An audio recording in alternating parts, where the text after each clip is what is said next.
I mean, so much of what we saw and heard and experienced at the Donald Trump rally was extraordinary, somewhat surreal in places in the context of a global pandemic, that the sudden injection of Nigel Farage into the mix just added to that sense. He says he was surprised to be called up on stage to speak on behalf of the president. He did seem to have a speech ready, though, and he defended the president as the most resilient, the bravest person that he knew. Certainly, he needs all the help he can get at the moment, Donald Trump. 2 campaign stops in Arizona, as you say. He's now headed to Florida, another state that he looks to be in trouble in the polls. And at this stage, certainly, it would appear that he is behind Joe Biden in almost every count that is made. But his supporters that we met in their thousands yesterday, well, they seem very happy with what he's saying. From looking at the crowd, you wouldn't know we're in the middle of a pandemic. Few Trump supporters comply with official advice to wear a mask, and those that do aren't bothered that others don't. Everyone gets to choose for themselves, and that's the great thing about America. Right? We have some responsibility here, and you get to make your own decisions. But when you look at the figures and they're climbing and the death tolls climbing, hospitalizations are climbing, do you worry as parents? We actually don't worry much about our kids getting that or having serious effects of that. I'll be honest. The science is all over the place. What do you believe? Do you believe the press? I don't know, because which press? It's a good question. Which press, right? And who knows? So a layperson like me who's not a scientist, how do you decide who to believe? It seems like a really rough thing right now. And you're from the UK. Yeah. One of the great things about America is the freedom of the press. And right now there is no freedom of the press. The press is not acting as the accountability partner to the government. We're not allowed to have gatherings like this in the UK. It's not allowed. I see you wearing a mask. Is that because you're worried about the virus, or you think it's a responsible thing to do?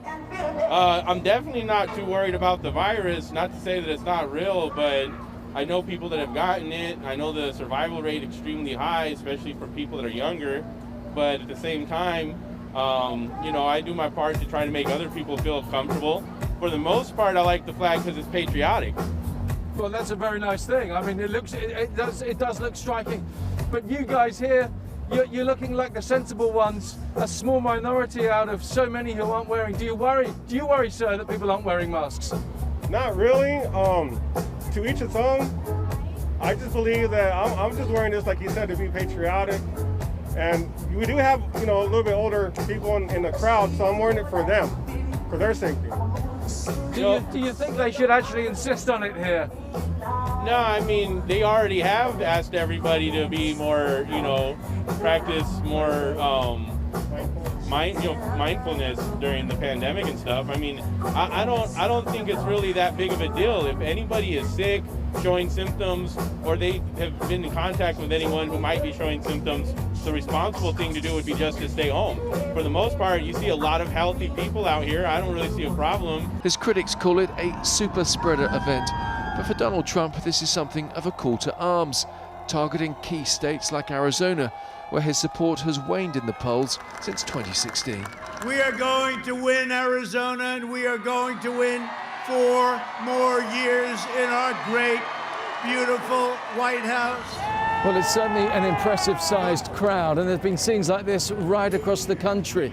The problem for the president, though, is that these people are the converted ones. He really needs to get his message out to those undecided voters who are all sat at home. Republicans talk of an October surprise they hope might turn the election.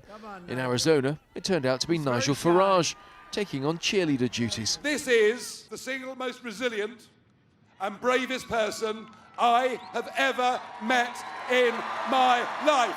Just down the road, Democrat vice presidential hopeful Kamala Harris was also visiting Arizona. Joe Biden stayed home in Delaware to vote early with his wife.